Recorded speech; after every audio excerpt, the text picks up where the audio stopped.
നമുക്ക് ഈ ഒരു ക്യാരറ്റ് വെച്ചിട്ട് നല്ല അടിപൊളി റെസിപ്പി ഉണ്ടാക്കിയെടുക്കാം. പെട്ടെന്ന് തന്നെ തയ്യാറാക്കി എടുക്കാൻ പറ്റുന്ന രീതിയിലാണ് കേട്ടോ ഞാൻ ഇത് കാണിക്കുന്നത്. അപ്പോൾ ഈ ഒരു ക്യാരറ്റ് മാത്രമാണ് എടുക്കുന്നത്. ഇതിപ്പോൾ അത്യാവശ്യം വലിപ്പമുണ്ട് കേട്ടോ ഈ ഒരു ക്യാരറ്റ്. ചെറിയ ക്യാരറ്റ് ആകുമ്പോൾ 2 എണ്ണം എടുക്കാം കേട്ടോ. ഇതിപ്പോൾ അത്യാവശ്യം വലിപ്പമുള്ളത് കൊണ്ട് തന്നെ ഒരു ക്യാരറ്റാണ് എടുത്തത്. ഇനിയിപ്പോൾ ഇത് ഞാനിത് ഇതേപോലെ ഒന്ന് കട്ടാക്കി എടുക്കുന്നുണ്ട്. നമ്മളെ വീഡിയോ കാണുന്നവർ വീഡിയോക്ക് മറന്നു പോകാണ്ട് ഒരു ലൈക്ക് തരണം കേട്ടോ. അതുപോലെ തന്നെ ഹൈപ്പ് ചെയ്യാത്തവരുണ്ട്, ഒന്ന് ഹൈപ്പ് ചെയ്തിട്ടൊന്ന് സപ്പോർട്ട് ചെയ്യണേ. അപ്പോൾ ഇത് ഇതേപോലെ ഒന്ന് കട്ടാക്കി ഇട്ട് കൊടുക്കുന്നുണ്ട്.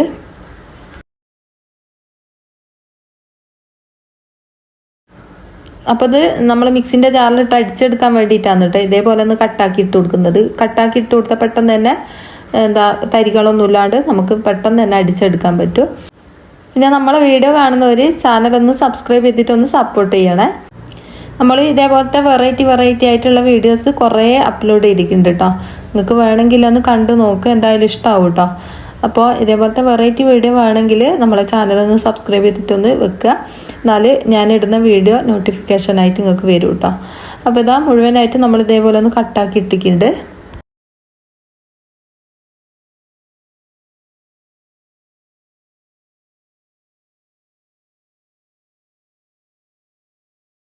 ഇനി ഇതിലേക്ക് വേണ്ടത് ചോറാണ്. ഒരു ഗ്ലാസ് ചോറ് ഞാൻ എടുത്തിട്ടുണ്ട്. ഏത് ടൈപ്പ് ചോറായാലും കുഴപ്പമില്ല കേട്ടോ. ഈ ഒരു ഗ്ലാസ്സിന് നമുക്കിതിൽ ഇട്ട് കൊടുക്കാം. ഇതിപ്പം കുറുവാരിൻ്റെ ചോറാണ് കേട്ടോ. റേഷൻ കടയിലത്തെ ചോറായാലും കുഴപ്പമില്ല, ഏത് ടൈപ്പ് ആയാലും കുഴപ്പമില്ല കേട്ടോ. ഇനി നമുക്കിത് ജാറിലേക്ക് ഇട്ട് കൊടുത്തിട്ട് ഇതൊന്ന് അടിച്ചെടുക്കണം.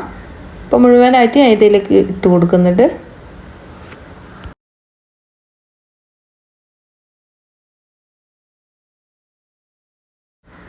ആദ്യം നമ്മൾ വെള്ളം ഒഴിക്കാണ്ട് ഇതൊന്ന് അടിച്ചെടുക്കുകയാണ് ചെയ്യുന്നത്. പിന്നെ അടിച്ചതിന് ശേഷം നമുക്കിതിലേക്ക് കുറച്ച് വെള്ളം ഒഴിച്ചിട്ട് ഒന്നും കൂടി പേസ്റ്റ് പോലെ അരച്ചെടുക്കുക. അപ്പോൾ നമ്മൾ ആദ്യം അടിക്കുന്ന സമയത്ത് ഇതേപോലെയാണ് കിട്ടുക കേട്ടോ. ഇനി ഇതിലേക്ക് കുറച്ച് വെള്ളം ഒഴിച്ച് കൊടുക്കുക. കുറേ വെള്ളം ഒഴിക്കേണ്ട കേട്ടോ. ഒന്ന് ജസ്റ്റ് ഒരു കുറച്ച് മാത്രം വെള്ളം ഒഴിച്ചിട്ട് ഒന്ന് അടിച്ചെടുക്കുക. നമുക്കിത് അരഞ്ഞ് കിട്ടാനുള്ള ഒരു പാകത്തിന് വെള്ളം ഒഴിച്ച് കൊടുക്കുക. ഇതിലേക്ക് ഞാൻ ഏലക്ക കൂടി ചേർത്ത് കൊടുക്കുന്നുണ്ട്. ഒരു 5 ഏലക്ക കൂടി ചേർത്ത് കൊടുത്തിട്ടുണ്ട്.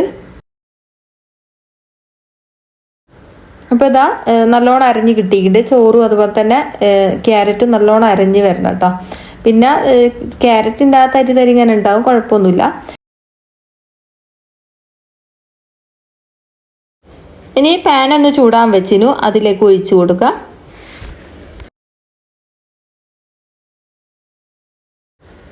ഇതിലേക്ക് നമുക്ക് നല്ല നെയ്യ് ചേർത്ത് കൊടുക്കുക. കുറച്ച് നല്ല നെയ്യ് ചേർത്ത് കൊടുക്കട്ടെ, അല്ലെങ്കിൽ അടി പോവും, കാരണം ചോറുണ്ടല്ലോ. അപ്പോൾ അത് നല്ല നെയ്യും കൂടി ചേർത്ത് കൊടുത്തിട്ട് ഒന്ന് ഇതേപോലെ ഒന്ന് ഇളക്കി കൊടുക്കുക. കുറച്ച് നേരം ഇതേപോലെ ഇങ്ങനെ ഇളക്കി കൊടുക്കണം കേട്ടോ. ഇതിൻ്റെ കളറൊക്കെ ഒന്ന് മാറി വരണം, അതുവരെ ഒന്ന് ഇളക്കി കൊടുക്കുക.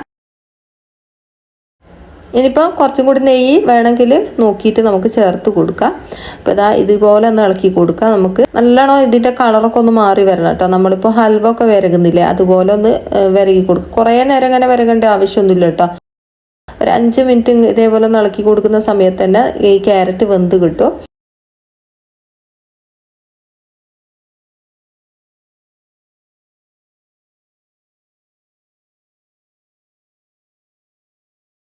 കുറച്ചും കൂടി നെയ്യ് ഞാൻ ചേർത്ത് കൊടുത്തിനു കേട്ടോ. പിന്നെ ഇതിലേക്ക് മധുരത്തിന് പാകത്തിന് പഞ്ചസാര കൂടി ചേർത്ത് കൊടുക്കുന്നുണ്ട്. നമ്മളിപ്പോൾ ഇതിൽ കുറച്ച് മാത്രം പഞ്ചസാരയാണ് ഇതിൽ ചേർത്ത് കൊടുക്കുന്നുള്ളൂ. പിന്നെ നമ്മൾ വേറെ സാധനങ്ങളൊക്കെ ഇതിലേക്ക് ചേർത്ത് കൊടുക്കുന്നുണ്ട്. അതിലേക്കും കൂടി പഞ്ചസാര നമ്മൾ ചേർത്ത് കൊടുക്കും കേട്ടോ.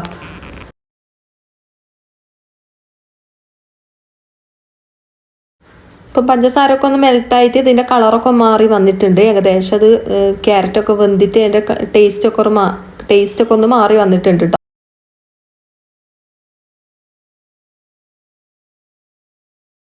ഇതാ ഏകദേശം ഇവിടെ ആയിട്ടുണ്ട്. ഇതിൻ്റെ കളറൊക്കെ മാറി വന്നിട്ടുണ്ട്. ഇത്രയും മതിയാവും. ഇനി ഇത് നമുക്ക് ഫ്ലെയിം ഓഫ് ആക്കിയിട്ട് ഇതൊന്ന് ചൂടാറാൻ വെക്കണം കേട്ടോ.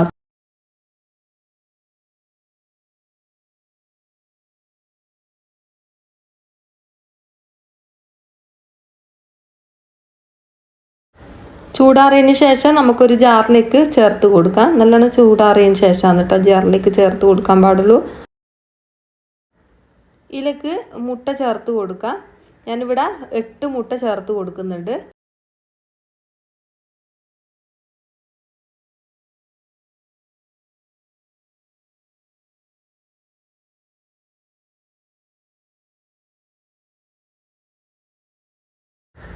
മുട്ട ചേർത്ത് കൊടുത്തതിന് ശേഷം നമുക്കിതിലേക്ക് മധുരത്തിന് ആവശ്യമായിട്ടുള്ള പഞ്ചസാര കൂടി ചേർത്ത് കൊടുക്കുക. എന്നിട്ട് നല്ലോണം ഒന്ന് അടിച്ചെടുക്കുക. ആ ഒരു കൂട്ടില്ലേ, ആ ഒരു ക്യാരറ്റിൻ്റെ കൂട്ടും കൂടി ഒന്ന് മിക്സ് ആകുന്ന വിധത്തിലൊന്ന് അടിച്ചെടുക്കുക. അപ്പോൾ ഇതാ മധുരങ്ങൾക്ക് എത്ര വേണോ അത്രയും പഞ്ചസാര ചേർത്ത് കൊടുക്കട്ടോ. ഇനി ഇതേപോലത്തെ ഒരു ചൂടായ പാനിലേക്ക് കുറച്ച് വെളിച്ചെണ്ണ ഒഴിച്ച് കൊടുക്കുക. അടിഭാഗത്ത് എല്ലാ ഭാഗത്തും ആക്കി കൊടുക്കുക. ഒന്ന് ചൂടായി വരണം കേട്ടോ ഈ ഒരു പാന്. അതിന് ശേഷം ഇതേപോലെ വെളിച്ചെണ്ണ ഒഴിച്ച് കൊടുത്താൽ മതി. എന്നിട്ട് എല്ലാ ഭാഗത്തും ആക്കിയതിന് ശേഷം നമ്മൾ അടിച്ച് വെച്ച ആ ഒരു കൂട്ട് ഇതിലേക്ക് ഒഴിച്ച് കൊടുക്കുക. ഇപ്പം മുഴുവനായിട്ട് ഇതിലേക്ക് ഒഴിച്ച് കൊടുത്തിട്ടുണ്ട്. ഞാൻ ഇതേപോലത്തെ ഒരു തട്ട് ചൂടാകാൻ വെച്ചിരുന്നു, അതിൻ്റെ മുകളിലായിട്ട് വെച്ച് കൊടുക്കുക. എന്നിട്ട് ഇത് മൂടി വെക്കട്ടോ. മൂടി വെച്ചിട്ട് ഒരു 20 മിനിറ്റ് വേവിച്ചെടുക്കുക. അപ്പോൾ ഇതാ നമ്മളെ പോള അടിപൊളിയായിട്ട് വന്നിട്ടുണ്ട് കേട്ടോ ക്യാരറ്റിൻ്റെ.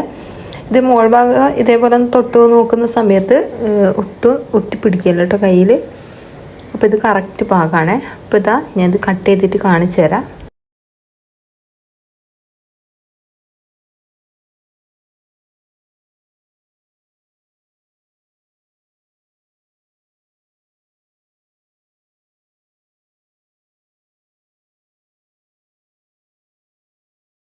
അപ്പോൾ നിങ്ങൾ ചൂടാറിയതിന് ശേഷം മാത്രമാണ് കേട്ടോ നമ്മൾ മുട്ടിയെടുക്കാൻ പാടുള്ളൂ. അപ്പോൾ ഇതാ നല്ല അടിപൊളിയായിട്ട് തന്നെ നമുക്ക് കിട്ടിയിട്ടുണ്ട്. നല്ല ടേസ്റ്റാണ് കേട്ടോ. ഒരു പ്രാവശ്യമെങ്കിലും നിങ്ങൾ ഇതുപോലെ ഒന്ന് ചെയ്ത് നോക്ക്. വായിലിട്ടാൽ അലിഞ്ഞു പോകുന്ന ടൈപ്പിലുള്ള ഒരു പോളയാണ് കേട്ടോ.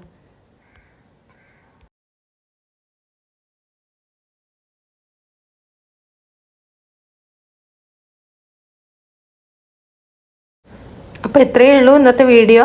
ഇനി ഇതേപോലത്തെ വെറൈറ്റി വീഡിയോ കാണാം. അസ്സലാമു അലൈക്കും.